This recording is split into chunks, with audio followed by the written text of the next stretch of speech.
Just hit a button, Morty. Give me a beat. Oh man, okay, all right.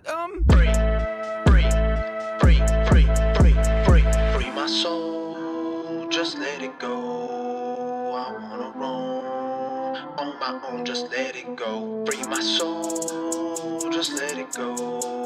I cause a storm when I'm at home, just let it go. Sipping in the sea, I don't know what this means. Spilling liquor all over my jeans. Who would've known I'd be battling a fiend? Is this my fate in this hip-hop scene? High like a kite, but I'm down on my knees. Battling enemies of my nightmare dreams. Open my eyes as I stare at screens. Hoping my lies are believed by machines. Knowing my crowds are playback scenes. No one feeling that pain that precedes. Killing or murder don't make me better. Teenage mutant, I'm more like Shredder. G's in my pocket, I call that cheddar. 9 on my waist, I call a go-getter. I cut the string. All right, guys, welcome back to the Wide World of Real Estate series. In this video, we're going to start talking about the components that affect price and value in real estate. In the last video, we were talking about comparable market analysis. So basically, analyzing a market and analyzing market values. And that's both from an appraiser's standpoint and from a broker's standpoint. And in order to kind of understand really what a CMA is, a comparable market analysis, and market analysis in general, you want to understand the components that can affect price and value. And if you notice, price and value may be like the same thing. You're thinking, well, isn't it the same thing? And they actually are not the same thing. They are two different terms and two different uses in the world of real estate. And we're going to talk about that a little bit in this video and then kind of go into some components that can affect everything involved in this market and value and price, okay? So the view of price and value in real estate are misconstrued, meaning that they are not the same thing. Price is really the number that's given to the market. So price is like the number that's presented out there to the general public as, from a broker, I think the house is worth X. The value of the home or the real estate property is the number that the market accepts. And the difference here is that's what ends up from the market, being a buyer, being accepted as the price that they think this is valued at. So the market will dictate to you the number of that property. Example, the house is listed for $300,000. You have 12 offers on the house at over ask price, and the seller accepts the highest bid with the best contract at $345,000. So the price given to the market was $300,000, but the market said, nope, it's worth more than that. It's actually worth $345,000, okay? So that's the difference between price and value when it comes to markets and market analysis, okay? And really, kind of broken down this way, the opinion of value from an appraiser may not match that from a real estate broker from a market analysis, because the appraiser is required to use historical data in the appraisal. And the broker is usually trying to forecast a price, right? So you're trying to figure out, what do you think this should be listed at if you're trying to sell a home or any sort of property in real estate. So that forecast is really looking into the future.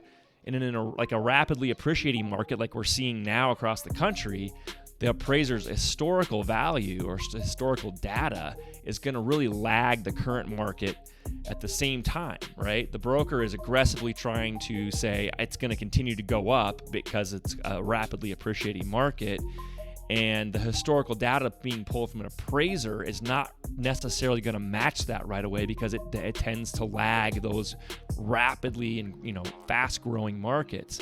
So the appraised value is not going to meet the expectations that the seller and the broker, listing agent's going to have based on the prices of the competing properties that are basically currently offered in that neighborhood or that market itself. So with that being said, we're going to explore some other components that will affect price and value in a comparable market analysis. All right. So first we need to talk about the role of the appraiser versus the real estate broker. We kind of briefed on that a little bit, but the appraiser, like I said, is estimating value, and the broker is determining price, the list price. So again, The list price is what you're telling the market, and the actual value is the market is going to tell you it is. Okay, so we've talked about that, and that's kind of the breakdown and difference, and that's the roles between appraiser and the real estate broker. All right, so considerations for market conditions. All right, these are all going to play an important role when you're analyzing markets in the real estate world. All right, general state of the economy, number one. This could include inflation, unemployment numbers, stock and bond markets, and on Wall Street, etc. So the general state of the economy has a very, very, very strong pull on market conditions in real estate. Availability of money, meaning types of loans being offered out there, interest rates, so forth. Those are the things that are going to affect availability of money. Also, the liquidity of banks. So in this market right now, as of June 7th, 2021, liquidity is going to become an issue in lending. And that's for so many different reasons. I'm not going to even get into them right now. But that actual availability of a bank, a lender being able to give money to a buyer in order to purchase an expensive property, because it's usually the most expensive thing you're going to do, that is a huge component of market condition. All right, competition. That's the amount of homes. So that's resale and new construction, like we talked about in the last video. And that's all the stuff that's currently on the market. So that's, part of what we talked about with the comparable market analysis. That's what we're running off of as far as competition. That's the amount of homes on the market. All right, supply and demand. So simple economics. There's a buttload of houses on the market, and there's nobody looking to buy homes at the moment. Well, then those prices are going to continue to fall.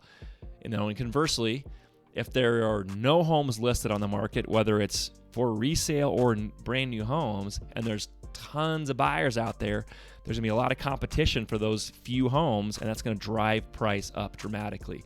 That's what I'm seeing here in Colorado right now. In other markets across the country, that's what's happening. And that's where you're getting that complete, blockbuster move of appreciation of prices. All right, consumer confidence. What is this? So consumer confidence is in the economy. So that's, unfortunately, it's politics. It's, again, employment numbers. It's right back to the stock and bond markets on Wall Street. If everybody's making money on Wall Street, then it's going to come right back to real estate, and you're going to see those kind of ebb and flow together. Well, if people are making more money, they're willing to go, invest it more in other places like real estate, which, by the way, is smart. Diversify between stocks and real estate for sure. I harp on that all the time. All that stuff plays a huge role in market conditions in real estate. So you got to have confidence as another factor in order to control and move price, okay? So let's go back and talk about the availability of money for a minute, because there's other things that we need to kind of touch on here. And what we're really discussing is all kinds of different items that can go through the availability. So often, availability of loans is going to be dominated by a secondary market. And the secondary market is the market that's going to purchase the loans from the primary market. So that's the people that originate the loans, the original underwriter and lender. Okay, the original bank usually sells that sucker off within 6 months to the secondary market so they can get their money back and then go loan again. And they're basically flipping loans the way you would flip a house. Secondary market's the one that's going to have a bunch of investors that are ready to stick their money and collect interest for a while and kind of build a little more conservatively. So if that secondary market is really strong, then primary lenders are going to be able to offer a greater number of loan programs to the consumer. The greater amount of available loan programs is usually going to equate to more buyers in the market, right? So prices of homes are going to rise. And then at the same time, a limited number of loan options can lead to fewer potential buyers at the same time. So conversely, it can flip, right? And buyers and prices can then dictate the fall in that real estate market. All right, so let's just talk about some of the loan programs that are out there. Conventional financing. We all know that one. That's just basically a normal loan that you're going to go out and get. That's going to be dictated by whatever really kind of the rate is on the market.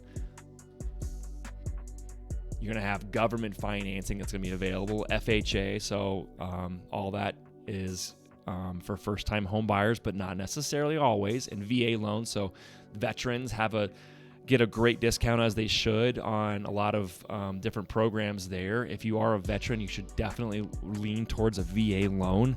Less money down, great rates, and there are certainly lots of packages out there for that. There's lots of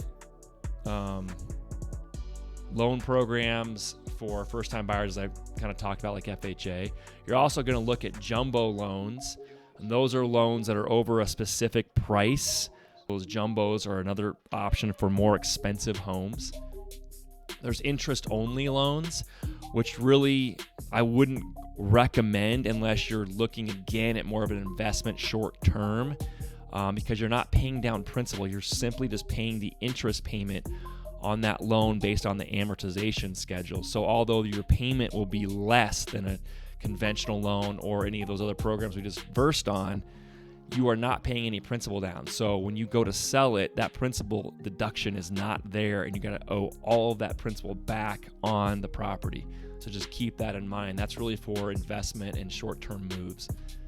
Again, same thing with ARMs, so adjustable rate mortgages. You can kind of get squeezed on this depending on what happens in the market. You know, you may start out at a good rate of 2.8% on an ARM, but if market conditions dictate a change, your interest rate will change, and it can move up several points within that term of the loan. Generally, they're 5 to 7 years on this, and then you'll have basically what's called a balloon payment, which you'll have to refinance out of or pay it off. You got to be careful with these because, like I said, you can get completely smashed on the rate adjusting on you, and your number could go way up on your monthly payment if that rate adjusts. There are down payment assistance programs, other than the ones I mentioned with VA programs, where if you don't have the 10 to 20% to put down on the loan, you can go out and get into the secondary market again and secondary mortgage, and you can go out and get assistance programs, or there's even programs that you don't have to pay back, where they will just literally grant you 10 to 20%, usually it's about 10, of the home price, which is the down payment, so you can get into a home. That helps people that otherwise couldn't afford to get into a home. And there are pretty good programs out there, usually. Second mortgages. So second mortgages you guys have probably heard of as far as equity lines like HELOC, which is a home equity line of credit. There's equity term loans, basically cash out refis, where you've owned a home for a while, and again, in a rapidly appreciating market, you bought it at $300, it's now worth $500 6 years later. You've paid down your principal at this point, so your loan to value is showing the bank could go ahead and pull cash out at like $180,000 and literally give it to you. You're obviously got a second mortgage, you're going to pay interest on that, but you can use that for renovations, paying down other debts, so forth. There are regulations that have changed recently because of that. I know some people have used those to purchase vehicles and stuff. I don't recommend doing that, but I know they've kind of tightened those reins down as well, where it has to be used specifically for that property, but those are available as well. So another kind of cool, in some ways, or option for financing is called seller financing. This is something that can also affect market conditions, because you've got a seller financed home is a home where literally the person selling the home is going to also do the loan for the new buyer for a duration of time. Generally, it's not going to be 30 years. It's going to be a short-term finance property where, again, you'd have to refi out after the term of the loan or pay it off. So like in a seller financed world, you're basically granting the loan to the buyer for, sometimes it's part of the purchase price, sometimes it's the entire purchase price. It just depends on the situation for the seller. It's basically also called a purchase money mortgage. It's a more technical term for it. There's a lot of advantages on many levels. There's also disadvantages for this type of financing.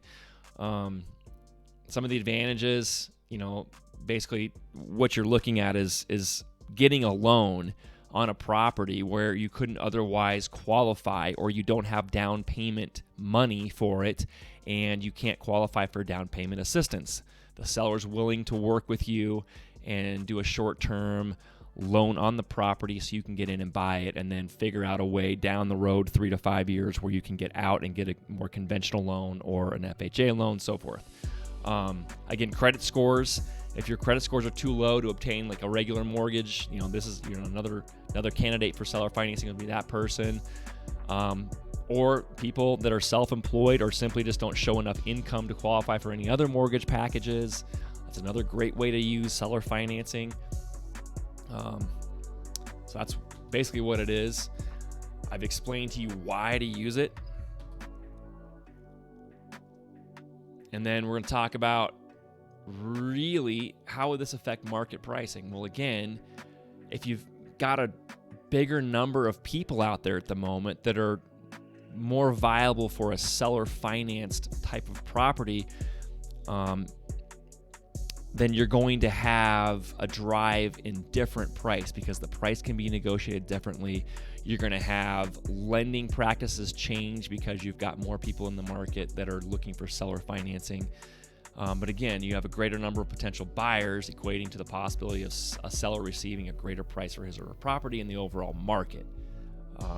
This certainly will dictate a different kind of market, and it definitely has a pull as far as affecting market pricing and value. All right, that is it for this content on this video. I appreciate you guys stopping back in. The next video in the series on the wide world of real estate. Make sure that you guys check out all the content that I got going on right now. Obviously, the YouTube channel is moving along. I've everything on here for all of the home building, construction, and real estate needs all in one. Basically, if it's a house and has anything to do with a house, then it's on this channel. All right, we also got a podcast. Love doing the podcast. A lot of fun, a lot of great guests, a lot of great information. We have a lot of fun doing it. There's a lot of funny content. It is certainly something we're going to continue doing. So make sure you go check that out. It's on Apple, Spotify, Google, and it's also here as a video podcast on YouTube. So you go check that out. If you haven't subscribed to the channel, I really appreciate it if you guys do that. Hit that like button on the way out. Leave comments or questions down below. I'm going to keep cranking these out. This is another series. There's lots of other series here you can go check out, including the How to Flip a Home series if you are in the real estate interest genre. And I certainly got lots of DIY projects on the construction side, home improvement stuff, the whole deal. Again, I'm a licensed general contractor. I'm a licensed realtor, certified home inspector. I'm an investor. I've flipped homes for many, many years as well. I've got all that going. So I really appreciate you guys stopping by. Again, make sure you hit subscribe, hit the like button, leave your comments, and until next time, guys, later.